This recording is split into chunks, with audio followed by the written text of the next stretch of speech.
এক নম্বর বাদ করে দেওয়ার প্রস্তাব করছে কি জানেন? গুম প্রতিরোধ ও প্রতিকার অধ্যাদেশ বাতিল, বাংলাদেশের মানবাধিকার কমিশন গঠন অধ্যাদেশ বাতিল, দুর্নীতি দমন কমিশন অধ্যাদেশ সংশোধন অধ্যাদেশ বাতিল, সুপ্রিম কোর্টের বিচার বিভাগীয় পৃথক সচিবালয় গঠন করার অধ্যাদেশ বাতিল, সুপ্রিম কোর্টের বিচারক নিয়োগ করার কমিশন অধ্যাদেশ বাতিল, ব্যাংক রেজলিউশন অধ্যাদেশ বাতিল।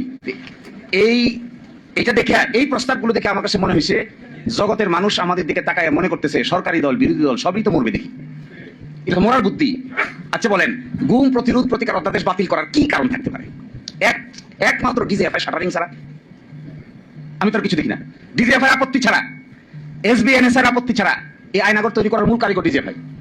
এই ডিজিএফআই আপত্তি ছাড়া শহীদ আলম ভাইকে নিয়ে ধরিয়া মাইরিয়া পিটাইয়া কেন এই কথা বললো, কেন ওই কথা বললো না, কেন পক্ষে বিপক্ষে এই কথা বললো, মুখের মতামত দিল, এই জন্য শহীদ আলম ভাই কই ছিল আমরা সবাই জানি। তো তাদের আপত্তি ছাড়া গুম এবং খুন পাশ করার আপত্তি কি বদলকে থাকতে পারে? তো গুম চাই আমরা? আমার তো মনে হয় না আপনারা কেউ গুমের পক্ষে। তো এটা কেন বাদ দিতে হবে? মানবাধিকার কমিশন অধ্যাদেশ কেন বাদ দিতে হবে? মানবাধিকার কমিশনের যিনি চেয়ারম্যান বলা হয়েছে তাকে যে অ্যাপয়েন্টমেন্ট দেওয়া হবে এটা হবে একটা সার্চ কমিটির মাধ্যমে। প্রাইম মিনিস্টার চাইলে নিয়োগ দিতে পারবে না, চাইলে বাদও দিতে পারবে না।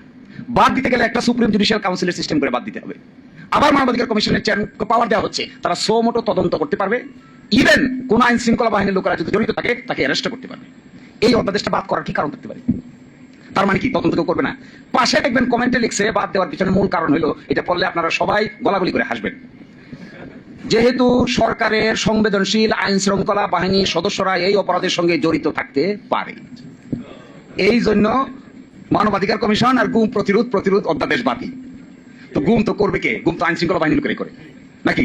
গুম যদি আইন শৃঙ্খলা বাহিনী লোকেরা করে তা তদন্ত হইতে হবে। আরেকটা ইন্টারেস্টিং, মানবাধিকার অধ্যাদেশের পিছনে কমেন্টে লিখছে যেহেতু এটা সরকারের কোন মন্ত্রণালয়ের অধীন নয়। আচ্ছা, মানবাধিকার কমিশন কি সরকারের মন্ত্রণালয়ের অধীন থাকার কথা? আশ্চর্য ব্যাপার, তো স্বাধীন, তদন্ত করবে স্বাধীনভাবে, নয় এজন্য বাতিল। দেখেন সুপ্রিম জুডিশিয়াল পৃথক বিচার বিভাগীয় সচিবালয়ের পাশে কমেন্ট লিখছে কি? পৃথক বিচার বিভাগীয় সচিবালয়ের পাশে কমেন্ট লিখছে যে সরকার ইচ্ছা পোষণ করলে এটা কার্যকর হবে। আচ্ছা, সরকার ইচ্ছা পোষণ করলে নিম্ন আদালতের ম্যাজিস্ট্রেটকে বদলি করা যাবে, সরকার ইচ্ছা পোষণ করলে পদোন্নতি দেওয়া যাবে, সরকার ইচ্ছা পোষণ করলে শৃঙ্খলাবিধি অ্যাপ্লাই করা যাবে, সরকার ইচ্ছা পোষণ না করলে কি করবে?